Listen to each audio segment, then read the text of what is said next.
I am Douglas Soltys, the editor-in-chief of BetaKit and the founder of BetaKit Incorporated. So what is BetaKit?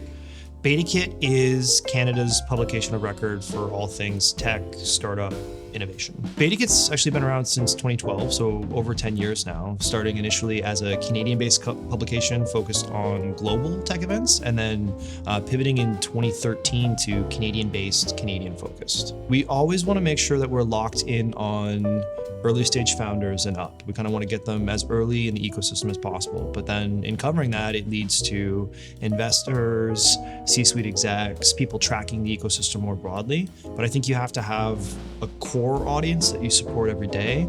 And then if you do that well, it brings in a broader collective. So we go all the way up to the C-suite and beyond, and people tracking the industry from beyond Canada. But it only happens because day to day we're providing coverage of early stage founders, what's going on at the grassroots level. The kind of standard conversation around startups and innovation in Canada is always one of relation to the United States by way of comparison, size, scale, focus, those macroeconomic kind of global events, how they impact Canada. I think there is a greater leaning here towards government funding and support, even just a greater social connection to working with governments to drive innovation forward, extending even to universities across Canada, those being innovation centers, how that work gets commercialized.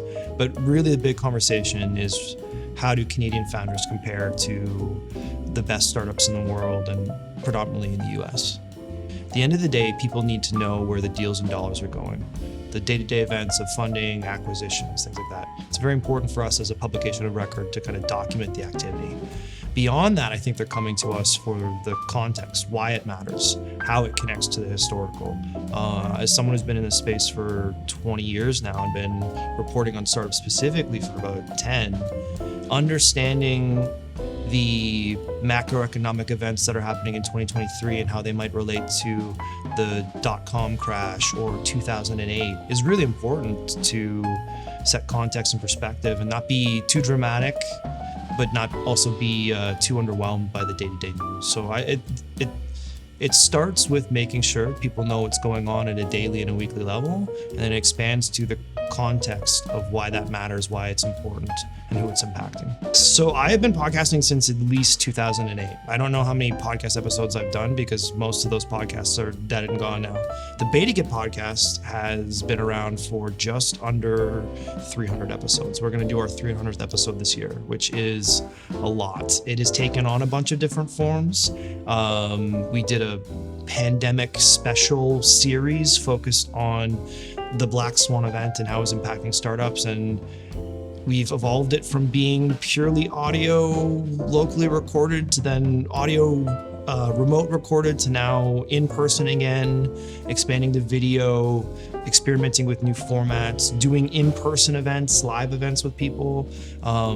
In some ways it kind of tracks the journey of BetaKit from being, hey, let's record this really fun conversation we're having, to how can we connect with the ecosystem across Canada? How can we bring them into the conversation? What are new formats that they prefer to engage with that content with? Podcasts at their best are conversations.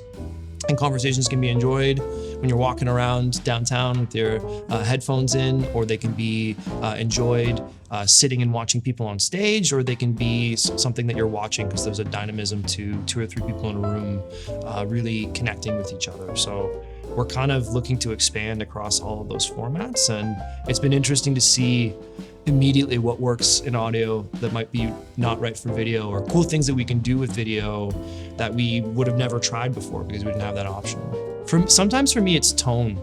Really understanding when you can see 2 people in a room having a conversation, you get a much stronger sense of who's enjoying that conversation, how engaged they are, that, whether they're being fully serious or there's something else going on under the scene, like subtext is really important, and that can really enrich a conversation. With audio, sometimes you have to be a little bit more explicit, but I think there's so many opportunities in terms of cutting new elements together, adding different visual components that aid the viewer to kind of understand what's going on. It doesn't just have to be the spoken word. You're really going 3-dimensional with it, and that requires a lot of thought into how to use that effectively. But when you are using it effectively, it adds a whole nother element to it. We did our first video podcast with a famous Canadian YouTuber, Dan Olson, Folding Ideas, and we're like, well, we got to have video ready for this. And the opening to that interview starts differently than every other podcast episode we've done before, because we were able to take a snippet of that interview, add B-roll to it, expand beyond that, set a tone for it. And that's just something that we couldn't have done with audio.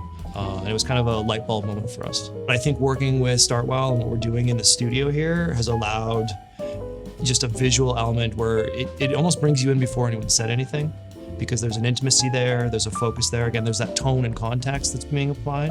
And I'm really excited about using this to bring the podcast to new audiences. People who are, maybe they don't watch TV anymore, they're not on the radio, they're not listening to podcasts. YouTube, social cuts, that's their engagement. That's how they process new information, and we can produce things for them to kind of bring them in to the more broader conversation. I'm also really hyped to get in front of people on stage. Live events is a big thing. It's really scary. You don't know if anyone's going to show up, and then the first time you do it, everyone shows up, they have a great time. You're like, we need to be doing this all the time. I think that doesn't really convey in audio the way it does with video, because you need to see the people in the room, you need to get a sense for the energy and what's going on. I think it's very easy to do this type of content poorly, and to do it well requires people who have that perspective, that understanding of like tone and context, but also care to make it good. It's very easy to pass off poor video, poor events as meeting the minimum standard, but everyone can tell when that extra care has been put in, and I think that leads to a whole bunch of opportunities. If you can connect the in-person experience to a rich video experience, if you can connect the conversation with the visuals, you can reach new people, but you can also connect them to others who are coming for different reasons. So is it hybrid? Is it taking that storytelling format and right-sizing it to each channel? Getting what it needs? We're going to find out, but it's really important to work with people who understand that side of things.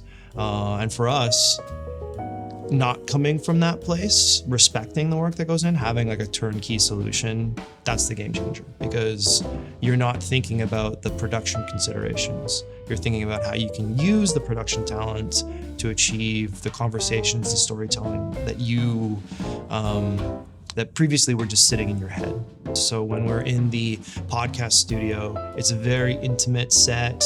It's perfect for featuring the conversation. If we want to do something that's a little bit bigger or broader, they have other spaces where we can bring in an audience. There are places just for networking and entertainment. Like, I think having a portfolio of spaces that each fit a different use case, and then being able to turn those on and activate with each other is much better than the kind of old industry model of here's our big box, how do we fill it with as many people as possible?